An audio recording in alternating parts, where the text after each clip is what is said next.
ഏതൊരാൾക്കിത്ര സ്നേഹം ഈ ഭൂമി നൽകും. പ്രിയപ്പെട്ടവരെ, വെള്ളിയാഴ്ച രാവ് വെള്ളിയാഴ്ച പകല് സ്വലാത്ത് അധികരിപ്പിക്കണം. ഇമാം തൊബറാനി റിപ്പോർട്ട് ചെയ്യുന്ന ഹദീസിൽ കാണാം, വെള്ളിയാഴ്ച രാത്രിയിലും പകലിലും മലക്കുകളുണ്ട്. ഓരോ ഗ്രാമങ്ങളിലും മലക്കുകൾ പേപ്പറുമായി നടക്കുന്നുണ്ട്, വെള്ള പേപ്പറുമായി നടക്കുന്നുണ്ട്. അധികം ചൊല്ലുന്നവരെ പേരെഴുതാനാണ്. നമ്മളെ പേരൊക്കെ ഏതെങ്കിലും വെള്ളിയാഴ്ച അതിൽ കുടുങ്ങിയിട്ടുണ്ടാകുമോ? അള്ളാഹു തൗഫീഖ് തരട്ടെ.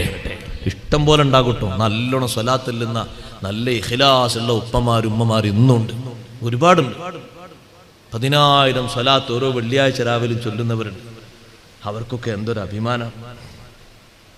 നമ്മൾ വിചാരിക്കും ഉസ്താദ് ഏതൊക്കെ പെട്ടെന്നും കൊണ്ട് ഫലം കിട്ടണ്ടേ. നമ്മൾ അതിൻ്റെ ആൾക്കാരല്ല, പെട്ടെന്നാണല്ലേ നമ്മളൊക്കെ ഉദ്ദേശിക്കുന്നത്.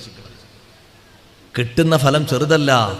നിങ്ങൾ എവിടെ വെച്ച് സ്വലാത്തില്ലാലും ആ സ്വലാത്ത് എനിക്ക് എത്തുമെന്ന് ഹബീബ് റസൂലുള്ളാഹി സ്വല്ലല്ലാഹു അലൈഹി വസല്ലം എവിടെ വെച്ച് ചൊല്ലിയാലും. വെള്ളിയാഴ്ച രാവിലും പകലിലുമുള്ള മലക്കുകൾ അധികം ചൊല്ലുന്നവരെ പേരെഴുതുകയാണ്. ആ ലിസ്റ്റ് നേരത്തെ കൊണ്ടുപോയി കൊടുക്കുന്നുണ്ട് ഹുജറത്തു ഷരീഫയിലേക്ക്. തങ്ങളതിങ്ങനെ വായിക്കുമ്പോ സന്തോഷം കൊണ്ട് ദുആ ചെയ്യുന്നു, ബറക്കത്തിന് റഹ്മത്തിന് ദുആ ചെയ്യുന്നു, മഗ്ഫിറത്തിന് ദുആ ചെയ്യുന്നു.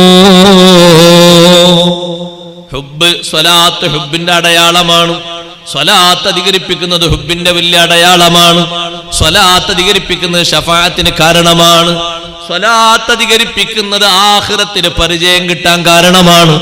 ഞാനും നിങ്ങളൊക്കെ ആഖിറത്തിൽ ഒരുമിച്ച് കൂടുമ്പോ നമ്മുടെ കാലത്ത് ജീവിക്കാത്ത നമ്മുടെ മുൻഗാമികൾപ്പെട്ട ഉമ്മമാരുപ്പമാര്, സ്വന്തം പേരല്ലാത്ത മറ്റൊന്നും എഴുതാൻ അറിയാത്ത ആളുകൾ, അവർക്ക് മുന്നോട്ട് പോകുമ്പോ നമ്മളവിടെ വിലപിക്കരുത്. അല്ലല്ലാ എനിക്കതിന് ഭാഗ്യം കിട്ടിയില്ലല്ലോ എന്ന് പറയരുത്. നോക്കുന്ന നേരത്തെ അവരെ നബിതങ്ങൾ വിളിക്കുന്നു, വരൂ, നിങ്ങളല്ലേ എനിക്കെന്നും 1000 സ്വലാത്ത് ചൊല്ലിയവർ, ഓരോ വെള്ളിയാഴ്ചയും അതിനു വേണ്ടി തപസ്സിരുന്നവർ, ഓരോ വെള്ളിയാഴ്ച രാവും അതിനു വേണ്ടി ഒരുങ്ങിയിരുന്നവർ, റബീഉൽ അവ്വലും മറ്റും കണക്കാക്കാതെ എന്നും ചൊല്ലിയ ആളല്ലേ നിങ്ങൾ എനിക്ക് പരിചയമുണ്ട്, നിങ്ങൾ അടുത്തേക്ക് വരൂ.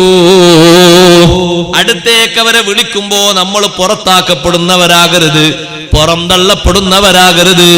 സ്വലാത്ത് ഹുബ്ബിന്റെ അടയാളമാണ്, സ്വലാത്ത് സ്വീകാര്യതയുടെ അടയാളമാണ്. ഹബീബ് റസൂലുള്ളാഹി സ്വല്ലല്ലാഹു അലൈഹി വസല്ലം തങ്ങളിലേക്ക് അടുത്ത് നിൽക്കാൻ സ്വലാത്ത് കൊണ്ട് കഴിയും. സ്വലാത്ത് കൊണ്ട് കഴിയും. അതുകൊണ്ടാ തങ്ങൾ പറഞ്ഞത്, ഔലന്നാസി ബി യൗമൽ ഖിയാമ അക്സറുഹും അലയ്യ സ്വലാത്ത്.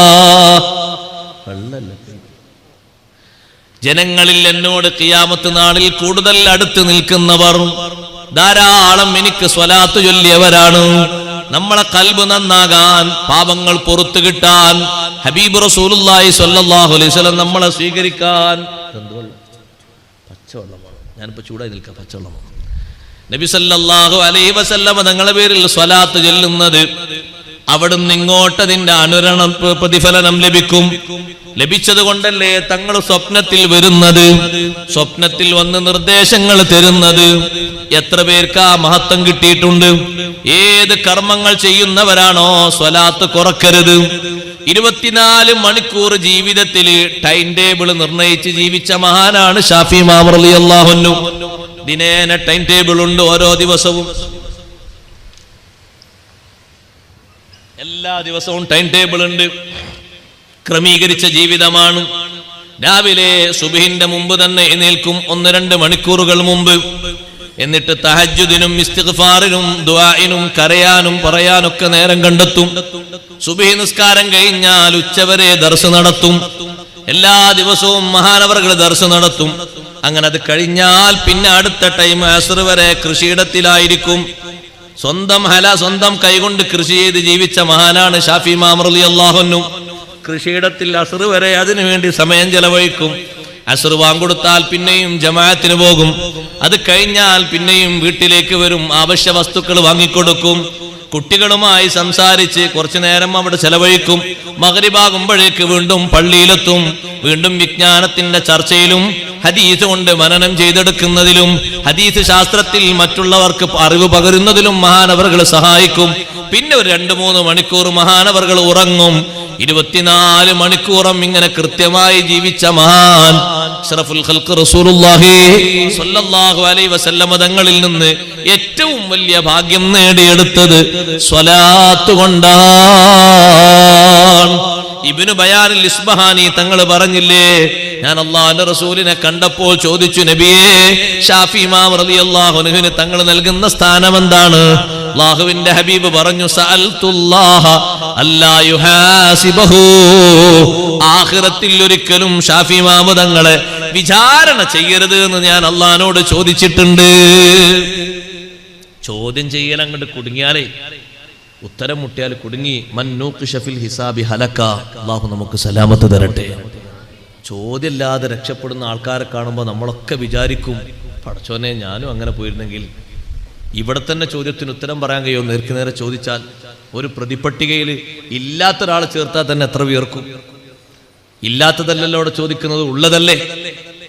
ചോദ്യം കൊണ്ട് നേർക്കുനേരെ ചോദിച്ചു കളഞ്ഞാൽ മന്നൂഖിഷ ഫിൽ ഹിസാബി ഹലക. ഹിസാബിൽ അങ്ങോട്ട് നന്നായി തരം മറിച്ച് പരിശോധന നടത്തിയിട്ട് നല്ലോണം അങ്ങോട്ട് ചോദ്യം തുടങ്ങിയാൽ അവൻ കുടുങ്ങി, രക്ഷപ്പെടാൻ കഴിയൂല. കുടുങ്ങിയിട്ട് ആര് സഹായിക്കാനാണ്?